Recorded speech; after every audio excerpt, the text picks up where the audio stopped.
बिस्मिल्लाहिर्रहमानिर्रहीम। Hello and अस्सलाम वालेकुम। मैं हूं हिना अजमीन, तो वेलकम करती हूं आपको अपने चैनल पर और साथ में आपका शुक्रिया अदा करती हूं क्योंकि आपने अपना कीमती वक्त निकाला मेरे वीडियो को देखने के लिए। इसराइल का बड़ा हमला, हमास ने याह्या अल-सिनवार के शहीद होने की तस्दीक कर दी। गजा इसराइल की जानिब से दावा किया गया था कि उसने एक कार्रवाई में हमास के नए सरबराह याह्या अल-सिनवार को शहीद कर दिया है। ताहम अब हमास ज़राए ने अपने सरबराह की शहादत की तस्दीक कर दी है।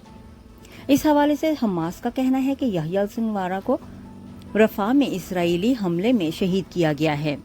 याह्या अल-सिनवार की शहादत की तस्दीक इस्माइल हानिया के बेटे ने की है।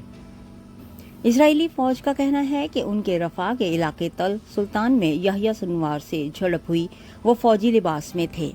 अरब मीडिया के मुताबिक इजरायली फौज ने समाजी राब्तों की वेबसाइट एक्स पर अपनी एक पोस्ट में लिखा है कि याह्या सिनवार को खत्म कर दिया गया है। इसराइल के वजीर आजम नेतन्याहू का कहना है कि हमास के सरबराह याह्या सिनवार की मौत के बाद जंग खत्म नहीं हुई है।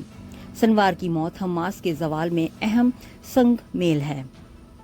गैर मुल्की खबर रसां एजेंसी के मुताबिक इसराइली मीडिया पर इसराइली हकाम से मुतल्लिक याह्या सिनवार की शहादत की खबरें नशर की जा रही थीं। इसराइल के सरकारी रेडियो से भी दावा किया जा रहा है कि हमास के सरबराह याह्या सिनवार इसराइली कार्रवाई में शहीद हो चुके हैं। जाने से पहले अगर आपने मेरे चैनल को अभी तक सब्सक्राइब नहीं किया तो प्लीज काइंडली कर लीजिएगा और जी हाँ, अपना बहुत सा ख्याल रखिएगा। हमेशा खुश रहिएगा। नेक्स्ट वीडियो तक के लिए मुझे इजाजत दीजिएगा। अल्लाह हाफिज।